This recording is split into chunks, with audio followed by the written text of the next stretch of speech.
H D. Revanna ವಿರುದ್ಧ ದಾಖಲಾಯಿತು kidnap case. ಹೆಚ್ಚಾಯ್ತಾ ಬಂಧನ ಭೀತಿ. ಪ್ರಜ್ವಲ್ ರೇವಣ್ಣ ವಿರುದ್ಧ ರೇಪ್ ಕೇಸ್. ಸಂಸದನ ಮತ್ತೊಂದು ಕರಾಳ ಮುಖ ಬಿಚ್ಚಿಟ್ಟ ಸಂತ್ರಸ್ತೆ. ಈ ಎಲ್ಲಾ ಸುದ್ದಿಗಳನ್ನ ನೋಡೋಣ. ರೇವಣ್ಣಗೆ ಬಂಧನ ಭೀತಿ. ನ್ಯೂಸ್ ಟಾಪ್ 9ನಲ್ಲಿ. ಮಾಜಿ ಸಚಿವ ಎಚ್.ಡಿ. ರೇವಣ್ಣಗೆ ಸಂಕಷ್ಟದ ಮೇಲೆ ಸಂಕಷ್ಟ ಶುರುವಾಗಿದೆ. ಒಂದು ಲೈಂಗಿಕ ದೌರ್ಜನ್ಯ ಕೇಸ್, ಮತ್ತೊಂದು ಕಿಡ್ನಾಪ್ ಆರೋಪ. ಈ ಎರಡೂ ಕೇಸ್ಗಳಿಂದ ಇಕ್ಕಟ್ಟಿಗೆ ಸಿಲುಕಿರೋ ಜೆಡಿಎಸ್ ಶಾಸಕ ಎಚ್. ರೇವಣ್ಣಗೆ ಢವಢವ ಶುರುವಾಗಿದೆ. ಹೊಳೆನರಸೀಪುರ ಕೇಸ್ನಲ್ಲಿ ನೇರಳವಾದರೂ ಕೆಆರ್ ನಗರ ಕೇಸ್ ಸಂಕಷ್ಟ ತಂದೊಡ್ಡಿದೆ. ಒಂದ್ ಕಡೆ ಮಗನನ್ನ ರಕ್ಷಿಸಬೇಕು, ಮತ್ತೊಂದ್ ಕಡೆ ತಾವೂ ಕಾನೂನು ಕುಣಿಕೆಯಿಂದ ಬಚಾವಾಗಬೇಕು. ಹೀಗಾಗಿ ರೇವಣ್ಣ ಕಾನೂನು ಹೋರಾಟ ನಡೆಸುತ್ತಿದ್ದಾರೆ. ಹೊಳೆನರಸೀಪುರದ ಮಹಿಳೆಯೊಬ್ಬರು ನೀಡಿದ್ದ ಲೈಂಗಿಕ ದೌರ್ಜನ್ಯ ಕೇಸ್ನಲ್ಲಿ ಜಾಮೀನು ನೀಡಬಹುದಾದ ಆರೋಪಗಳು ಇದ್ದ ಕಾರಣ ರೇವಣ್ಣ ನಿರಾಳರಾಗಿದ್ದರು. ಹೊಳೆನರಸೀಪುರದಲ್ಲಿ ದಾಖಲಾಗಿದ್ದ ಪ್ರಕರಣದಲ್ಲಿ ಅತ್ಯಾಚಾರ ಆರೋಪವನ್ನು ಸೇರಿಸಿದ್ದಾರೆಂಬ ಅನುಮಾನದಲ್ಲಿ ರೇವಣ್ಣ ಜಾಮೀನಿಗೆ ಅರ್ಜಿ ಹಾಕಿದ್ರು. ಆದರೆ ಎಸ್ಐಟಿ ಎಸ್ಪಿಪಿ ಬಿಎನ್ ಜಗದೀಶ್ ಆ ಪ್ರಕರಣದಲ್ಲಿ ಅತ್ಯಾಚಾರ ಆರೋಪ. ನಿಮ್ಮ ಉಬ್ಬಿದ ರಕ್ತನಾಳಗಳ ಸಮಸ್ಯೆಗೆ ಎವಿಸ್ ಆಸ್ಪತ್ರೆಯಲ್ಲಿ ಕೇವಲ 30 ನಿಮಿಷದ ಲೇಸರ್ ಚಿಕಿತ್ಸೆಯೊಂದಿಗೆ ಮುಕ್ತಿ ಹೊಂದಬಹುದು. ಹೆಚ್ಚಿನ ವಿವರಗಳಿಗಾಗಿ ಸಂಪರ್ಕಿಸಿ 80883700. ಸೇರಿಸಿಲ್ಲ, ಜಾಮೀನು ನೀಡುವ ಆರೋಪ ಮಾತ್ರವಿದೆ ಎಂದು ಹೇಳಿಕೆ ನೀಡಿದರು. ಎಸ್ಐಟಿ ಹೇಳಿಕೆ ಹಿನ್ನೆಲೆಯಲ್ಲಿ ಕೋರ್ಟ್ಗೆ ಖುದ್ದು ಹಾಜರಾಗಿ ಜಾಮೀನು ಪಡೆಯಲು ಸಿದ್ಧತೆ ನಡೆಸಿದ್ದ ಎಚ್.ಡಿ. ರೇವಣ್ಣ ಕೊನೆ ಗಳಿಗೆಯಲ್ಲಿ ಹಿಂದೆ ಸರಿದಿದ್ದಾರೆ. ಜಾಮೀನು ಅರ್ಜಿ ವಾಪಸ್ ಪಡೆದಿದ್ದಾರೆ. ಹೊಳೆನರಸೀಪುರ ಕೇಸ್ನಲ್ಲಿ ರೇವಣ್ಣ ನೆಟ್ಟುಸಿರು ಬಿಡುವಷ್ಟರಲ್ಲೇ ಕೆಆರ್ ನಗರದಲ್ಲಿ ದಾಖಲಾದ ಮತ್ತೊಂದು ಪ್ರಕರಣ ಕುತ್ತಿಗೆಗೆ ಬಂದಿದೆ. ಕೆಆರ್ ನಗರ ಠಾಣೆಯಲ್ಲಿ ಎಚ್.ಡಿ. ರೇವಣ್ಣ ವಿರುದ್ಧ ಕಿಡ್ನಾಪ್ ಕೇಸ್ ದಾಖಲಾಗಿದೆ. ನನ್ನ ತಾಯಿ ಕಾಣೆಯಾಗಿದ್ದಾರೆಂದು ವ್ಯಕ್ತಿಯೊಬ್ಬರು ದೂರು ದಾಖಲಿಸಿದ್ದಾರೆ. ಈ ಕೇಸ್ನಲ್ಲಿ ಸತೀಶ್ ಬಾಬು ಎಂಬುವರ ಬಂಧನವಾಗಿದೆ. ಹೀಗಾಗಿ ಈ ಕೇಸ್ನಲ್ಲಿ ರೇವಣ್ಣ ಪರ ವಾದ ಮಂಡಿಸಿದ ವಕೀಲರು ಕೆಆರ್ ನಗರ ಠಾಣೆಯಲ್ಲಿ ದಾಖಲಿಸಿರುವ ಎಫ್ಐಆರ್ನಲ್ಲಿ ಜಾಮೀನು ರಹಿತ ಸೆಕ್ಷನ್ಗಳಿವೆ. 364A ಅಪಹರಣ, 365 ಅಕ್ರಮ ಬಂಧನ ಆರೋಪಗಳು ಜಾಮೀನು ರಹಿತವಾಗಿವೆ. ಎಚ್.ಡಿ. ರೇವಣ್ಣ ಹೇಳಿದ್ದಾರೆಂದು ಮಹಿಳೆಯನ್ನ ಕರೆದೊಯ್ದಿದ್ದಾರೆಂದು ಆರೋಪಿಸಲಾಗಿದೆ.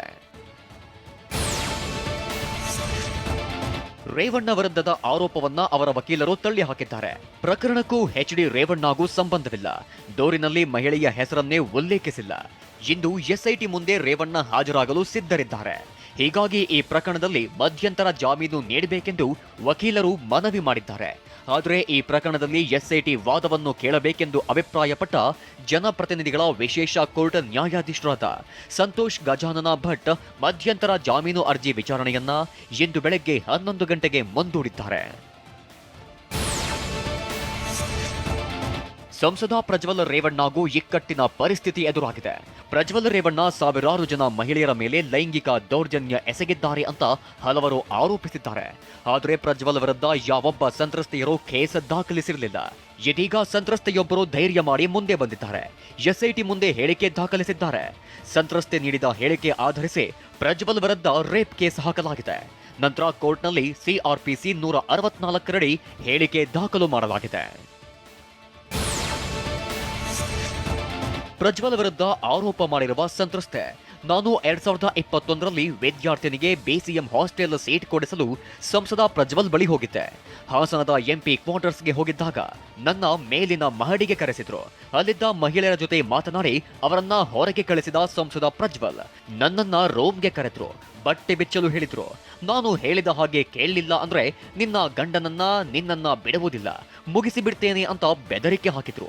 ಭಯದಿಂದ ಹೆದರಿದ ನಾನು ಅವರು ಹೇಳಿದಂತೆ ಕೇಳಿದೆ. ಅವರು ನನ್ನನ್ನ ಬಲಾತ್ಕಾರ ಮಾಡುತ್ತಾ ಮೊಬೈಲ್ನಲ್ಲೇ ಚಿತ್ರೀಕರಣ ಮಾಡಿಕೊಂಡ್ರು.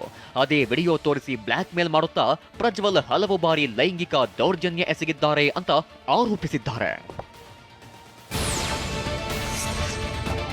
ಪ್ರಜ್ವಲ್ ರೇವಣ್ಣ ವಿರುದ್ಧ ಮಹಿಳೆ ಮೇಲೆ ನಿರಂತರ ಅತ್ಯಾಚಾರ ಎಸಗಿದ ಆರೋಪದಡಿ ಐಪಿಸಿ ಸೆಕ್ಷನ್ 376(2)N ರಡಿ ಕೇಸ್ ದಾಖಲಾಗಿದೆ.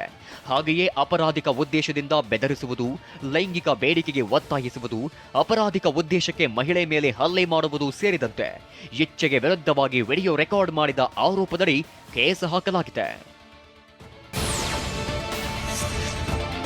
ಪ್ರಜ್ವಲ್ ರೇವಣ್ಣ ಕೇಸ್ ವಿಚಾರವಾಗಿ ಗರಂ ಆದ ಸಿಎಂ ಸಿದ್ದರಾಮಯ್ಯ. ಪ್ರಜ್ವಲ್ ಮೇಲೆ ರೇಪ್ ಕೇಸ್ ಆಗಿದೆ. ಪ್ರಜ್ವಲ್ಗೆ ಕೇಂದ್ರ ಸರ್ಕಾರವೇ ರಕ್ಷಣೆ ಕೊಡ್ತಿದೆ ಅಂತ ಆರೋಪಿಸಿದ್ದಾರೆ. ಪ್ರಜ್ವಲ್ ರೇವಣ್ಣ ಇದನ್ನಲ್ಲ, ಬರೀ ಸೆಕ್ಷುವಲ್ ಹರಾಸ್ಮೆಂಟ್ ಅಲ್ಲ, ರೇಪ್ ಮಾಡಿದ್ದಾರೆ. ರೇಪ್ ಕೇಸ್ ಮಾಡಿದ್ದಾರೆ, ರೇಪ್ ಕೇಸ್ ಆಗಿದೆ. ವಿಕ್ಟಿಮ್ ಒಬ್ಬರು ರೇಪ್ ಆಗಿದೆ ಅಂತ ಹೇಳ್ಬೇಕಾದ್ರೆ ಸುಳ್ಳು ಹೇಳ್ತಾರ ಹೆಣ್ಮಗಳು? ಅವಳ ಜೀವನ ಹಾಳಾಗಲ್ವಾ? ರಕ್ಷಣೆ ಮಾಡ್ತಾ ಇದ್ದಾರೆ, ಪ್ರಜ್ವಲ್ ರೇವಣ್ಣನ ರಕ್ಷಣೆ ಮಾಡ್ತಾ ಇರೋರು ಕೇಂದ್ರ ಸರ್ಕಾರ. ವಿದೇಶದಲ್ಲಿರೋ ಸಂಸದ ಪ್ರಜ್ವಲ್ ರೇವಣ್ಣ ವಿಚಾರಣೆಗೆ ಹಾಜರಾಗಲು ಸಮಯ ಕೇಳಿದ್ದಾರೆ. ಈ ಬಗ್ಗೆ ಪ್ರತಿಕ್ರಿಯಿಸಿರೋ ಡಾಕ್ಟರ್ ಜಿ ಪರಮೇಶ್ವರ್ ಸಮಯಾವಕಾಶ ಕೊಡೋಕೆ ಆಗಲ್ಲ ಅಂತ ಎಂದಿದ್ದಾರೆ. ನೋಟಿಸಿಗೆ ಅವರು ಪ್ರಜ್ವಲ್ ಅವರ ಅಡ್ವೊಕೇಟು ನಮಗೆ ಸಮಯ ಕೊಡಿ 6 ದಿವಸ ಅಂತ ಹೇಳಿ ಅವರು ಪತ್ರ ಬರೆದಿದ್ದಾರೆ SITಗೆ. ಅದಕ್ಕೆ ಕೊಡೋದಕ್ಕೆ ಸಾಧ್ಯ ಇಲ್ಲ, ಪ್ರಾವಿಷನ್ ಇಲ್ಲ ಅಂತ ಹೇಳಿ ತಿಳಿಸಿದ್ದಾರೆ.